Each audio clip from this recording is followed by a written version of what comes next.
everybody. Merry Christmas in July. And today is Tuesday, and that means it's time for family movie night. Yes, we're doing family movie night a little bit early this week. We usually do it on Saturday, but I have an interview that's going to be posting on Saturday. Very excited about that. I just actually did the interview this morning with Rebecca and Pete Davis, who are the new directors of a documentary on Robert Putnam and his book Bowling Alone.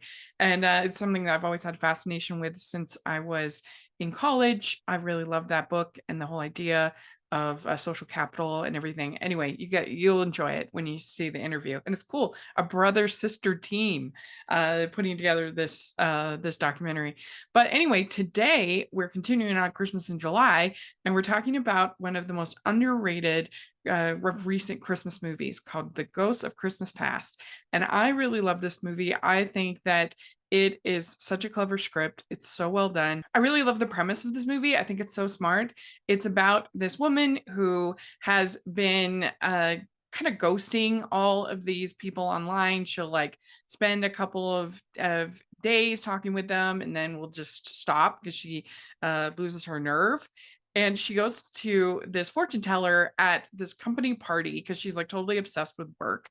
And she gets this fortune that she has to make things right with all these people that she's ghosted before Christmas, or she is not going to be able to find true love. So she starts on this process of trying to contact these people that she's ghosted and basically apologizing.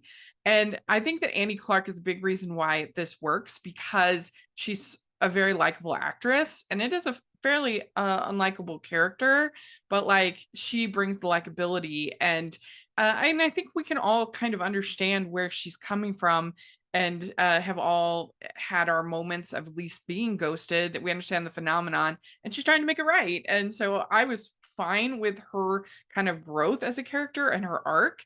And what makes it really special is that she starts on this process with what makes it really special is she starts on this process with this guy Charlie that she's been very kind of critical with at work, his work ethic and everything like that, but she starts on this process, and we as the watchers, we find out that he is like the big one that she ghosted, that was named Blinky, and so he starts helping her, and he starts helping her with this process.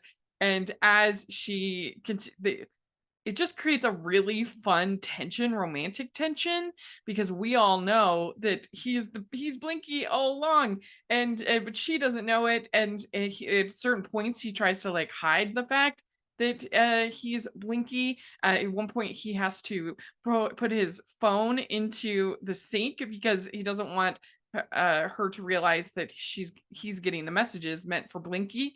And just there's a lot of physical comedy, fun scenes like that. And I just thought that the script was so brilliant in the way that it built romantic tension between the two. And I don't mind that it has like flawed characters that learn and grow. And I think the script was very funny. It was very authentic.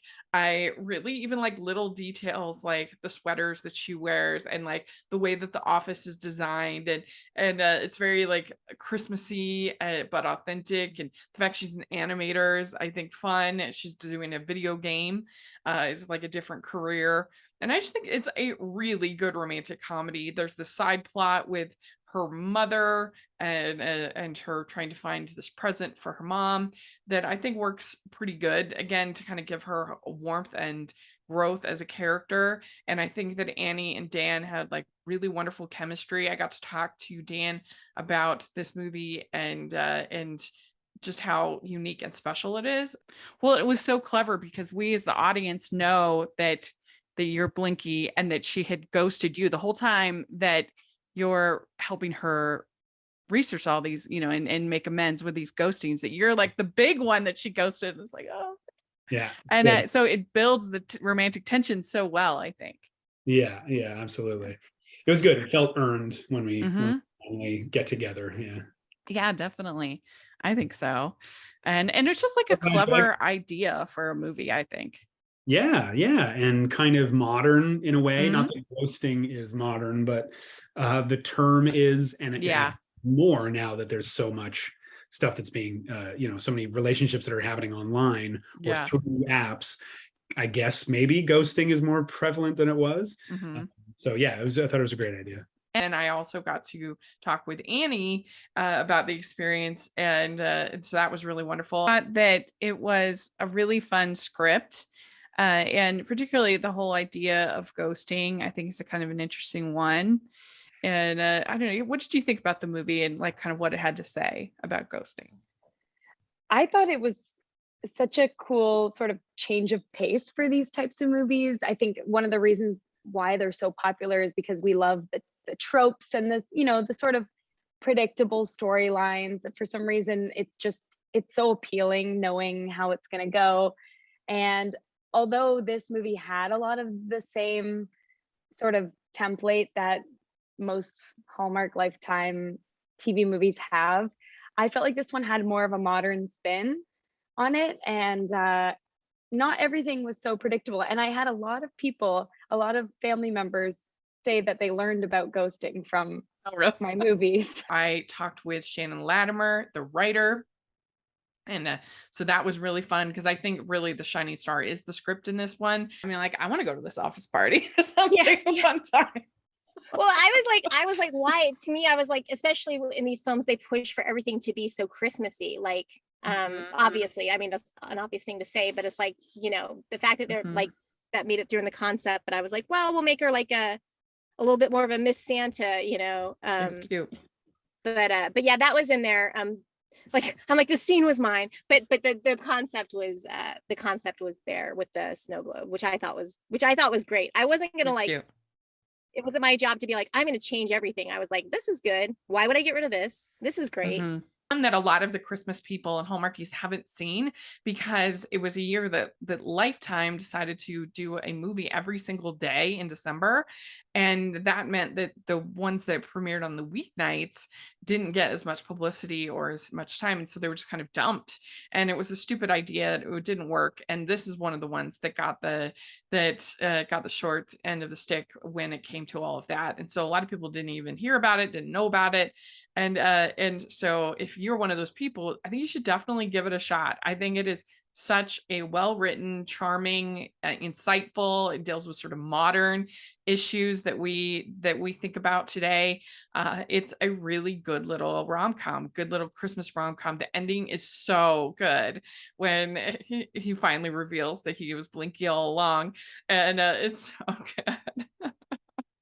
And I really love Annie and Dan in this. I think they are so good, and it's probably my favorite D'Angelo role. It definitely is my favorite of his, and I think he's actually also kind of underappreciated in a lot of these Hallmark and other rom-com. All these people, so in the wrong hands, her character could come off as unlikable. But I thought that they because of the chemistry, as you're saying, and because of the banter and everything, I think it became a well-rounded character. Yeah. And I mean, in her hands, Annie is a wonderful actor, and you can't help but like her when you're watching her, Yeah. And so yeah, it was. I thought that too. It was a tricky character because I think she's kind of, with all that ghosting and with being critical of my character, I think she just is clearly someone who's got high standards, Yeah.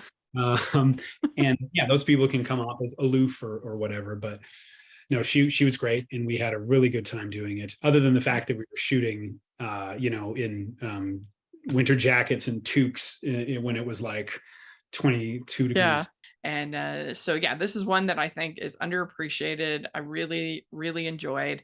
And so if you haven't seen it, I highly recommend it. It's widely available. And I'll put a link down if you want to rent it on Amazon. I'll put a affiliate link. You should check it out. And all of the different interviews and other things I've done on this, because I really did love it. So let me know what you think of this one. I would love to hear in the comment section or on Twitter. And you can find me at Rachel's Reviews all over social media. And also make sure you check out the Hallmarkies podcast for all of our Christmas holiday rom-com coverage. And I recently had the Ghost of Christmas Past on my best Christmas movie of the last 7 years list. So I'll also put a link down to that. And make sure to like this video. Please subscribe to the channel. I would really appreciate it. And check out the Patreon. That's the biggest way you can support us. And we have great benefits. That's a lot of fun. Like we've had Shannon Latimer on for a patron watch along, and we watched this movie. So definitely please take a look at the Patreon and the merch store. We have lots of festive designs. Take a look at that. And thanks so much, everybody. Merry Christmas. We'll talk to you later. Bye.